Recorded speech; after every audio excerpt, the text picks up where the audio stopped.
Hello everyone, अगर आप ये देख रहे हैं तो आपने at the fit realist podcast welcome. मेरा नाम ताहिर है और मैं हूं आपका होस्ट। आज अगेन हम बात करने वाले हैं काफ़ी सारी चीज़ों के बारे में in terms of fitness, in terms of nutrition. आज के एपिसोड की शुरुआत हम करने वाले हैं एक सवाल से, और वो सवाल है कि क्या आपको ये बात पता थी कि 70% of cancer cases in the world are happening because of carbohydrates. It's crazy. One more fact I would like to tell you guys is 75% लोग इस दुनिया में दूध या फिर दूध से बनी चीज़ें नहीं खा या पी पाते हैं बिकॉज उन्हें कोई ना कोई एलर्जी हो जाती है। नाउ ये बहुत ही वियर्ड बात है, क्योंकि हम सोचते हैं कि हम बचपन से ही दूध पीते आ रहे हैं, हम बचपन से ही दूध प्रोडक्ट्स पी के आ रहे हैं, हम माँ का दूध पी के बड़े हुए हैं। सो हम सोचते हैं कि बहुत ही फैंसी है और बाहर से आया है या बाहर रह के ऐसे हो गया है। मतलब हम जनरली लोग बातें करते हैं काफ़ी सारी चीज़ें, पर मेडिकली साइंटिफिकली जो न्यूट्रिशनल वैल्यू के हिसाब से अगर हम बात करें, सो दूध में एक कार्बोहाइड्रेट होता है जिसका नाम है लैक्टोज, और वो लैक्टोज हमारी बॉडी में जाने के बाद में, जैसे दूध अगर पिया तो वो फिर हजम नहीं होता है, या फिर हमें ब्लोटिंग हो जाती है, या फिर गैस्ट्रिक इशूज होते हैं, खाना हजम नहीं होता है, स्टमक अपसेट सा रहता है। सो उसका रीज़न यही है कि वो जो लैक्टोज है, जो कि दूध का कार्बोहाइड्रेट है, वो हमारी बॉडी उसे डाइजेस्ट नहीं कर पाती है over the period of time. Now ये कैसे होता है, चलिए इसके बारे में थोड़ा समझते हैं। जब हम बचपन से बड़े हो रहे होते हैं, सो हम माँ का दूध पीते हैं, उस वक्त हमारे लिए बॉडी में जो दूध होता है उसमें जो कार्बोहाइड्रेट, जैसे कि मैं बात कर रहा था अभी, जो लैक्टोज होता है वो शुरुआत में बहुत अच्छे से डाइजेस्ट हो जाता है। जैसे जैसे हम बड़े होते हैं वैसे वैसे जो लैक्टोज है, जो कार्बोहाइड्रेट है, वो हजम होना बंद हो जाता है। नाउ जो लोग बचपन से अभी तक दूध पी रहे हैं, जिनको प्रॉब्लम नहीं है, जिनको कोई प्रॉब्लम नहीं होती है, दैट्स ग्रेट। बट कुछ लोगों में, जैसे कि मैंने बताया कि 75% of the people in the world are lactose intolerant. So majority of the people वो डाइजेस्ट नहीं कर पाते हैं। उनका रीज़न यही है कि हमारी बॉडी में एक एंजाइम होता है लैक्टेज। वो लैक्टेज एंजाइम बेसिकली क्या करता है कि जब आप दूध पीते हैं या फिर दूध से बनी जो भी चीज़ें खाते हैं, अगर उसमें आपको कार्बोहाइड्रेट उसका मिलता है जो कि लैक्टोज है, वो आपकी बॉडी में जब जाता है तो लैक्टेज एंजाइम उस कार्बोहाइड्रेट को हजम करने में मदद करता है, या फिर हमारी बॉडी उसे डाइजेस्ट कर पाती है अच्छे से। जैसे हम बड़े हो रहे होते हैं वैसे ही वो थोड़ा थोड़ा धीरे धीरे करके, या तो फिर हम दूध पीना छोड़ देते हैं या फिर दूध पीना कम कर देते हैं, जैसे कि हमारी दूध के दांत गिर जाते हैं, फिर हम दूध पीना बंद कर देते हैं, या फिर दूध जितना इंडिया में होता है उतना विश्व में सब जगह नहीं होता। सो धीरे धीरे लोग दूध पीना बंद कर देते हैं या फिर कम कर देते हैं, तो वो क्या होता है, धीरे धीरे जो लैक्टेज एंजाइम है हमारी बॉडी बनाना बंद कर देती है।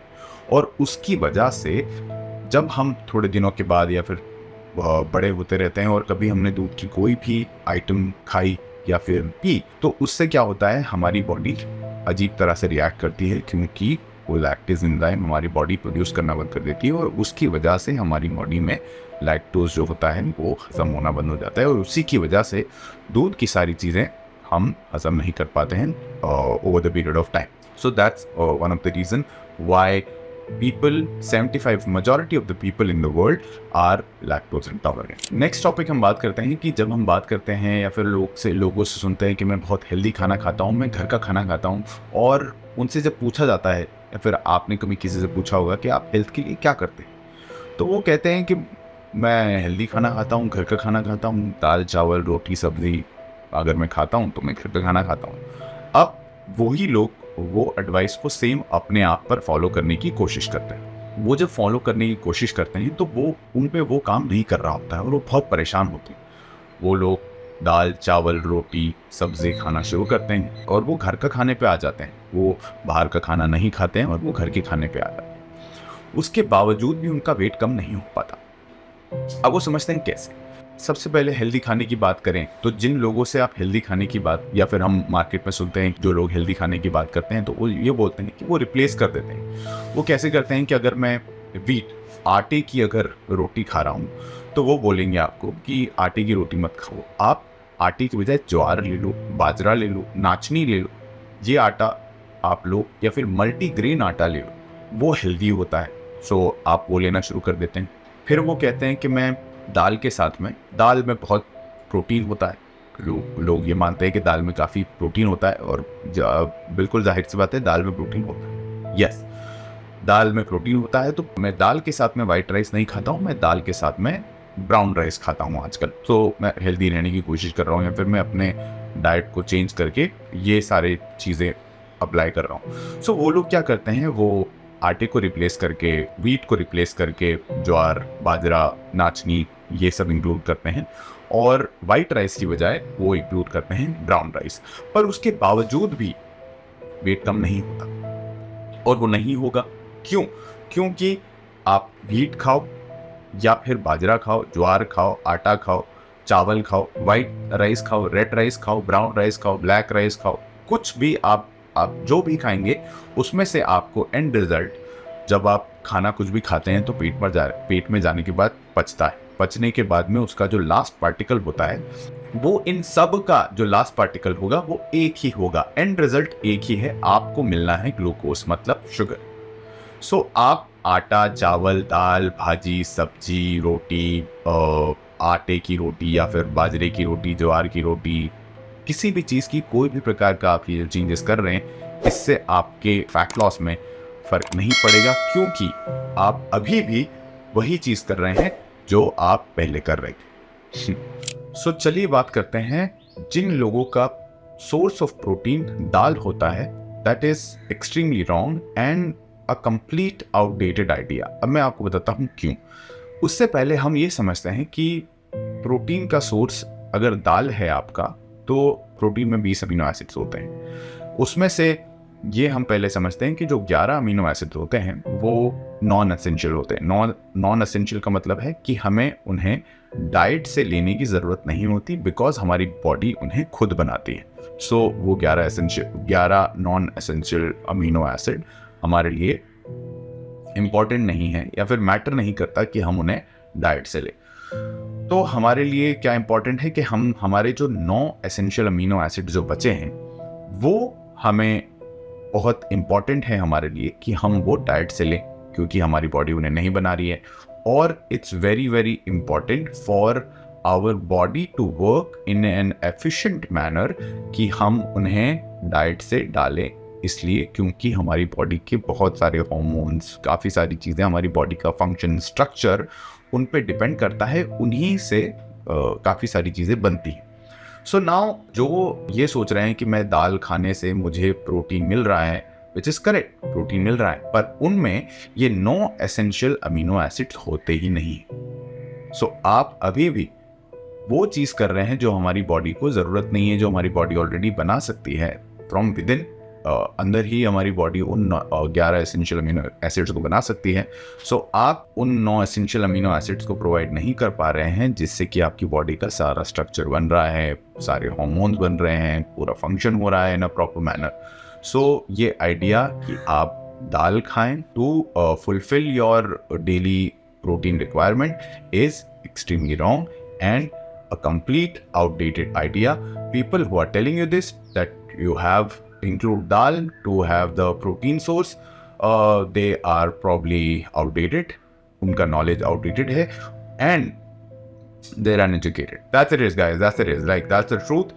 I don't care about what people think and what people might get hurt about if they're giving you something like this, and if they're not okay in, you know, updating themselves, it's going to be very very difficult for people to live in a healthy manner.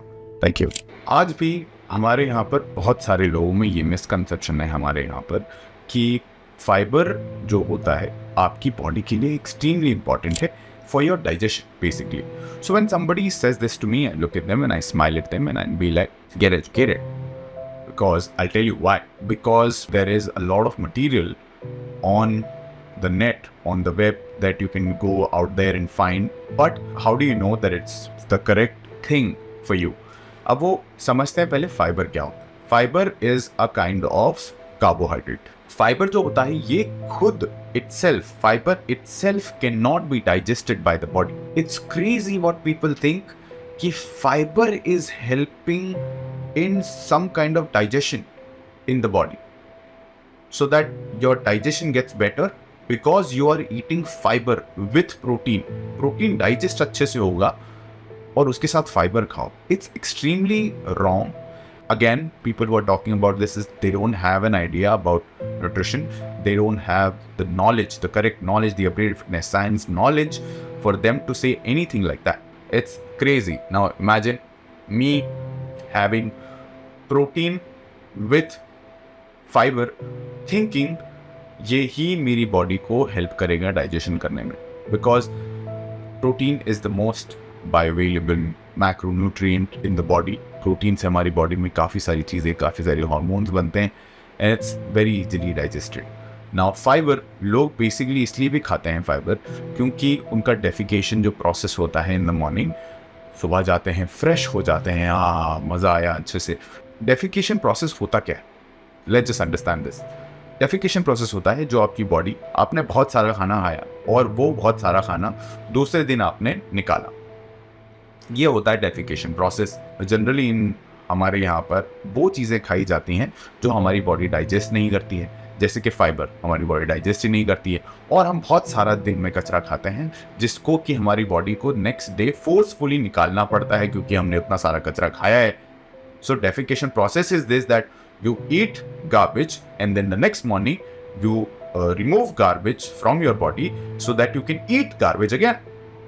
It's crazy what people are doing these days. I mean, it's and this is normal, and then they eat more and more garbage so that they can take it out more and more garbage in the morning. Clearly misconceptions. चलिए बात करते हैं कच्चा खाना खाना क्यों आपके लिए हानिकारक है.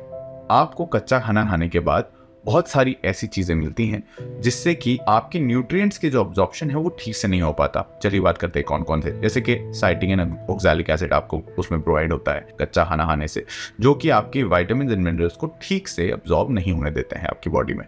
दूसरा, आपको गोइट्रोजेंस मिलते हैं. गोइट्रोजेंस आपके T3 T4 लेवल्स को बिगाड़ देते हैं, आपके आयोडीन अब्जॉर्प्शन को रोकते हैं, बाइल प्रोडक्शन में आपको प्रॉब्लम होती है, और भी काफ़ी सारे आपको नुकसान हैं कच्चा खाना खाने की वजह से.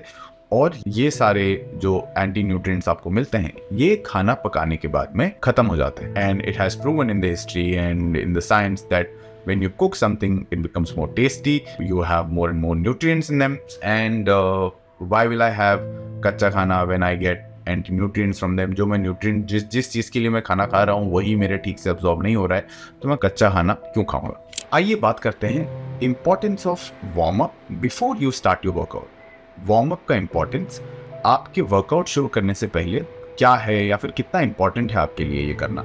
नाउ बहुत सारे लोग यंगस्टर्स जिम जाते हैं और विदाउट वार्म अप वर्कआउट शुरू कर देते हैं. विदाउट वार्म अप वर्कआउट शुरू करने से प्रॉब्लम्स क्या होती हैं कि आपके जो जॉइंट्स हैं उनके बीच में एक फ्लूइड होता है, साइनोवियल फ्लूइड, एंड कुछ ऐसी चीज़ें होती हैं जिसमें कि you have to warm them up before you start your actual workout. Now कुछ लोगों के साथ ये मिसकंसेप्शन है कि वो लोग वर्कआउट स्टार्ट करने से पहले स्ट्रेच करना पसंद करते हैं. That is extremely wrong. Why? Because stretching is basically flexibility of the muscle.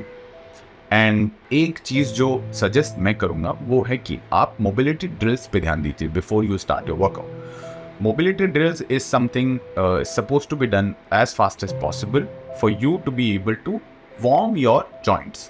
Now joints को प्रिपेयर करना आपकी कोई भी आप जो एक्टिविटी करने वाले हैं उसके लिए वो इसलिए इम्पॉर्टेंट है कि जो साइनोवियल फ्लूइड होता है आपके जॉइंट्स के बीच में, उसे आप एक तो जो मोबिलिटी होती है जॉइंट्स की वो उसमें आपको हेल्प करता है. आपके जॉइंट्स अच्छे से मूव हो पाएंगे, आपके मसल्स जो हैं वो तैयार होने चाहिए आपके वर्कआउट एक्टिविटी के लिए, for you to be able to perform your activities better, perform your workout better, and for you to also be safe in terms of not going and getting injured by any kind of activity जहाँ पे आपका muscle या फिर आपकी joints में वो flexibility या फिर वो मोबिलिटी ही नहीं है जहाँ पे आपको ज़रूरत पड़ती है आपकी वर्कआउट एक्टिविटीज़ में उस मोबिलिटी की या फिर उस जॉइंट रेंज ऑफ एक्शन या फिर जॉइंट रेंज ऑफ मोशन जो होना चाहिए वो होता नहीं है.